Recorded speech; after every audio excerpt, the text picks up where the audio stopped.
Hi friends, Bible తీసుకున్నాను. ఇదిగోండి సాన్మా Bible press చిలకూరిపేట వాక్యం బలం 10 బైబిల్స్ ఇచ్చారు. 350 తీసుకున్నారు. బైబిల్ బయలుదేరుతున్నాను.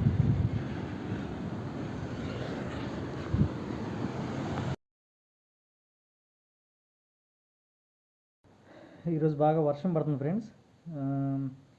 బైబిల్స్ తీసుకొని బయలుదేరాను. ఇప్పటిదాకా నేను సువార్త చేశాను, కానీ బైబిల్స్ ఎవరికి పంచలేదు. క్రీస్తు సువార్తలు పాంప్లెట్స్ కొట్టించి పాంప్లెట్స్ ద్వారా సువార్త చేశాను.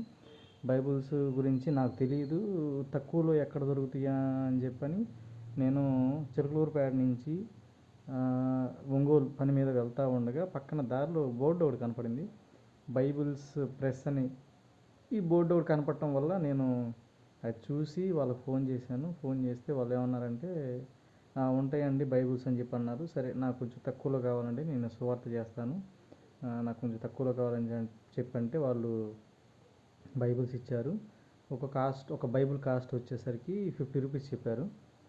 50 రూపీస్ చెప్పారు. కొత్త నిబంధన ఉండిద్ది అని చెప్పి అన్నారు. సరే, ఓకే, ప్రస్తుతానికి మనం తీసుకుందాం చెప్పి ఇక్కడే బైబిల్ ప్రెస్ అని చెప్పని ఇక్కడ బోర్డు చూశాను.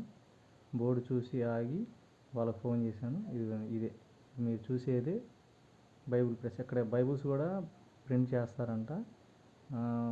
కొత్త నిబంధన, పాత నిబంధన అన్ని టోటల్ బైబిల్స్ ప్రెస్. ఇది లోపల ఇలా ఉండిద్ది.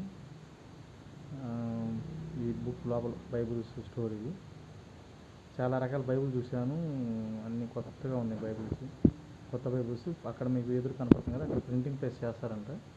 నేను ఇదే ఫస్ట్ టైం రావడం ఇక్కడికి. చిలకలూరుపేట నుంచి 5 కిలోమీటర్స్ ఉండిద్ది. చిలకలూరుపేట నుంచి బొప్పూడి దగ్గర ఉండిద్ది. చిలకలూరుపేట నుంచి పక్కనే బొప్పూడి అనే విలేజ్ ఉండిద్ది. 5 కిలోమీటర్స్ ఉండిద్ది. ఆ 5 కిలోమీటర్స్ దాటిన తర్వాత లెఫ్ట్ సైడ్, హైవే పక్కన లెఫ్ట్ సైడ్ ఉండిద్ది. ఇది బైబిల్ ప్రెస్ అని చెప్పని వీళ్ళు ఇక్కడ బైబిల్స్ ప్రింటింగ్ చేస్తున్నారు. అది బైబిల్ ప్రెస్ చేస్తున్నారు. స్టార్ట్ అయ్యానండి, ఇప్పుడు బయలుదేరాను. బైబిల్స్ తీసుకున్నాను, 10 బైబిల్స్ తీసుకున్నాను. ప్రజెంట్ అయితే కొత్త నిబంధనకు సంబంధించి కొంచెం తక్కువలో తీసుకున్నాను, ఎందుకంటే మొత్తం మనమే పెట్టుకోవాలి కాబట్టి. మన స్పాన్సర్లు ఎవరు లేరు. స్పాన్సర్స్ అడుగుద్ది కావట్లేదు నాకు ఎవరిని. అందుకే ప్రజెంట్ పాంప్లెట్లు కూడా అయిపోయినాయి. పాంప్లెట్లు ఒక 1000 పాంప్లెట్లు కొట్టియాలి. ఫస్ట్ టైం నేను బైబిల్స్ కొని సువార్త మళ్ళీ స్టార్ట్ చేయాలి. దయచేసి నా గురించి ప్రార్థనలు పెట్టండి. ప్రార్థనలు పెట్టి సువార్త బాగా జరిగే విధంగా నా గురించి ప్రార్థనలు పెట్టండి.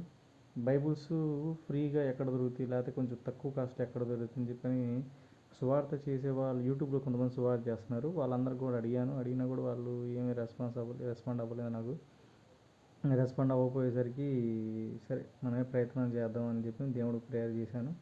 దేవుడు ప్రేయర్ చేస్తే దేవుడు నేను చిలకలూరుపేట నుంచి ఒంగోలు వెళ్ళే దారిలో ఈ బైబిల్ ప్రెస్ చూపించాడు. బైబిల్ ప్రెస్ చూపించడం వల్ల నేను వాళ్ళని ఫోన్ చేస్తే వాళ్ళని అడగటం వల్ల వాళ్ళు సరే తక్కువ ధరకే ఇస్తాము, కాకపోతే కొత్త నిబంధన ఒకటే ఉండిద్దని చెప్పి అన్నారు. సరే పర్లేదు, అదైనా పర్లేదు అని చెప్పని నేను కొత్త నిబంధన బైబిల్స్ని చిన్నవి తీసుకొని ఈరోజే 10 బైబిల్స్ తీసుకున్నాను. 350 తీసుకున్నారు వాళ్ళు.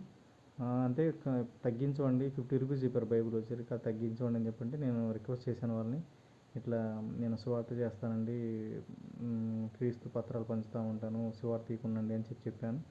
చెప్తే సరే 35 రూపీస్కి అయితే ఇస్తామంటే ఫైనల్గా, అంతకన్నా తగ్గమన్నారు. అది కూడా 100 బైబిల్స్ తీసుకోవాలన్నారు. 100 బైబిల్స్ అయితే ఫస్ట్ టైం కదండి, నేను ఇప్పుడే స్టార్ట్ చేస్తున్నాను. 100 బైబిల్స్ కాదండి, ఒక 10 బైబిల్స్ ఇవ్వండి, 35 రూపీస్ మీద ఇవ్వండి అని చెప్పి నేను అడిగితే వాళ్ళుండి సరే రమ్మని చెప్పి అన్నారు. వర్షంలోనే బయలుదేరాను. ఇదంతా హైవే, చిలకలూరుపేట హైవే. ఇది గుంటూరు జిల్లా చిలకలూరుపేట దగ్గర ఉండే హైవే. సరే, ప్రజెంట్ అయితే నేను 10 బైబిల్స్ తీసుకొని మళ్ళీ చిలకలూరుపేటకి స్టార్ట్ అయ్యాను. సువార్త మరి ఎప్పటి నుంచి స్టార్ట్ చేస్తాను. పత్రాలు కూడా అయిపోయినాయి. సువార్త పత్రాలు కూడా 1000 కొట్టియాలి. 1000 పత్రాలకి 600 రూపీస్ తీసుకుంటున్నారు. మళ్ళీ పత్రాలు కూడా కొట్టియాలి. దయచేసి నా గురించి ప్రార్థనలు పెట్టండి. క్రీస్తు సువార్త నలుదిశల దేవుని వ్యాప్తి చెందే విధంగా దేవుడికి మహిమ కలిగే విధంగా, సువార్త జరిగే విధంగా నా గురించి అందరూ దయించి ప్రార్థనలు పెట్టండి. నా పేరు గబ్రియేలు. సువార్తకి ఉపయోగపడే మీ సూచనలు, సలహాలు ఏమైనా ఉంటే దయించి నాకు కామెంట్ సెక్షన్లో చెప్పండి. ఇంకా దేవుడి పని ఎంతగా చేయాలన్నా కూడా నాకు దేవుని ఆసక్తి పెరిగే విధంగా, దేవుని పని చేసే విధంగా, నాకు దేవుడు అన్ని విధాలు సహకరించే విధంగా నా గురించి ప్రార్థనలు పెట్టండి. Praise the Lord. ఆమేన్.